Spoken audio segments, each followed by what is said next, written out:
Alright everybody, welcome back! So it's been pretty much a year since the last time I covered the Mirage F1C Premium, and it has gotten substantially better in the meantime. So I figured I'd take another look at this. I was also thinking about, taking a look at some of the other Rank 7 Premiums that I haven't covered in quite a while. Let me know what y'all think down in the comments down below. But in the meantime, the Mirage F1C-200. This is by far your best option if you wish to go ahead and grind out the French air tree. Your rank 6 options are either going to be the Milan, which is a 9.7 flareless and very heavy Mirage that only gets aimed 9Bs, or they move to the Votor, which, by the way, because it's rank 6 now, means that it doesn't get an air spawn. So you have a twin engine, also flareless, and very heavy aircraft at 9.0. That also spawns on the ground. Not exactly the best bet. Now, this does, on the other hand, is it gives you a pretty viable platform with very good IR missiles and a relatively poor radar missile kit. Now, to start off with, the platform itself has gotten a lot better over time. Now, when the Mirage F1C first came out, this thing was kind of a brick. It is substantially more agile than it was before, and now I feel comfortable going against most third-generation aircraft in it.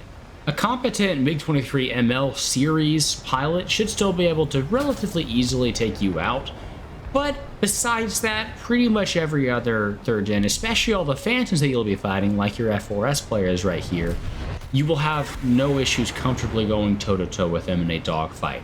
This thing is also agile enough now that, while of course a 4th gen aircraft will still absolutely destroy you, it's close enough that I don't feel incredibly outclassed going up against someone like an F-16 like I did earlier, right?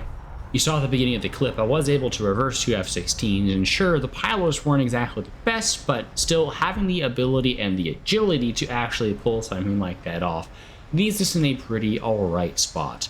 The Defis as well, I am personally a pretty big fan of these guns. They have pretty alright velocity, and their damage once they do connect is actually very good. So once you get that shot off using that greater agility that you get now, most of the time it will actually do some pretty alright damage.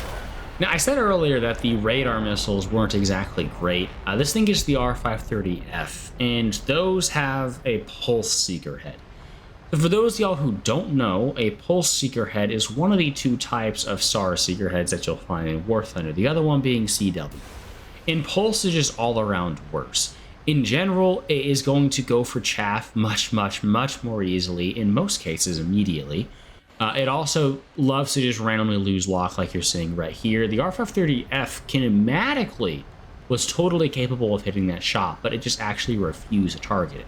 Now, the R530F seems to have gotten some sort of chaff filter recently. I don't know exactly how this thing works, but in a head-on at least, it does feel more chaff resistant than it used to be.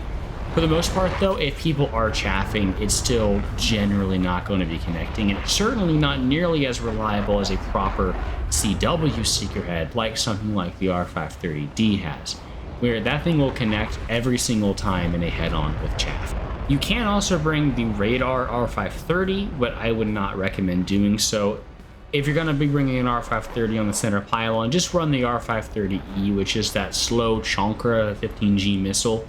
At least it's stealthy, because the radar R530 has no form of chaff rejection. It's also incredibly slow, and you're going to be broadcasting the entire time that you're firing a radar missile at them. On the off chance that you do get a down tier and you're fighting more enemies that don't bring chaff, the R530F is better than it used to be. But as you can see, the seeker head is kind of iffy, and I have been getting incredibly inconsistent damage with this missile. Just overall, it is a very poor radar missile. But what more than makes up for that is, of course, the Magic 2, which I would say is the main feature of the Mirage F1C. So if you've seen my recent video, you'll already know what exactly changed with the Magic 2, but if you haven't, well, the Magic 2 is noticeably more agile than it was before. This change happened with the most recent major update, and not just the top tier Mirage 2000s that benefited from this. Of course, in this case, the Mirage F1C has very much benefited over the months and the years since its release from these constant and consistent Magic 2 buffs, because it has greater range than it used to, and now of course it is much more agile, while also having that nice new IRCCM as well. IRCCM, which does exceptionally well, especially against hot planes like Phantoms, for example, which as an 11.3 vehicle, you will be seeing very, very, very consistently.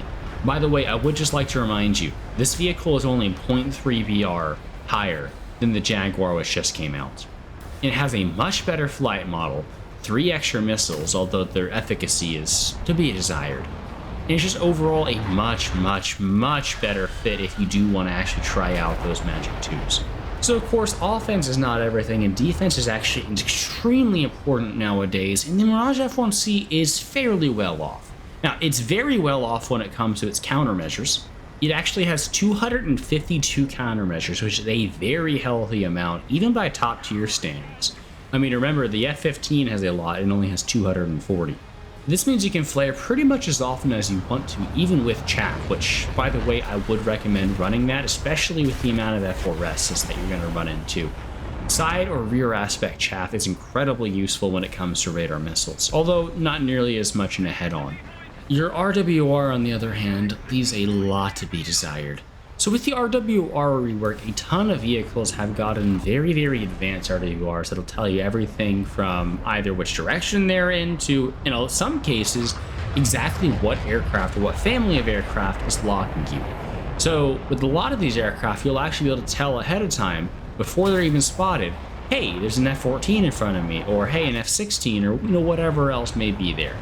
Yeah, the French weren't exactly so kind with the RWR for this. It only tells you 4 directions, whether that's ahead of you, behind to the left, or behind to the right. And it can only tell you if whatever is locking you is either using pulse or CW illumination. That's it. Now, this isn't as big of a deal in ARB, where it's more of an annoyance and everything, because you can just hug the deck for the most part and not really have to worry, and you do also get markers showing you both the enemy aircraft and their missiles. But if you are a sim enjoyer, I can see them being a much, much bigger deal, because that RWR can be incredibly useful when you don't have a giant red marker above you telling you exactly where the enemy is. Now, if you're mostly interested in ground derby, I probably wouldn't really recommend this, as it doesn't have any access to any sort of guided munitions. It has dumb bombs and dumb rockets, and that's about it. And while that won't be incapable, not having any guided munitions is a really, really big downside right now for CAS and ground derby, especially at this battle rating. Remember, the Pantsir and other top tier AA are only 0.4 battle rating above you. In any case, I hope you enjoyed this update for the Mirage F1C. If you did, I'd appreciate if you go ahead and hit the subscribe button. It lets us know you'd like to see more of this kind of content. And I'm trying to hit 20,000 subscribers relatively shortly. Speaking of liking content, I know I mentioned earlier, but would you like me to go ahead and make updates for all of my, premium guides that I made before? Because it has been quite a while since the last time I made a lot of these. But I'll catch y'all next time, so peace, y'all.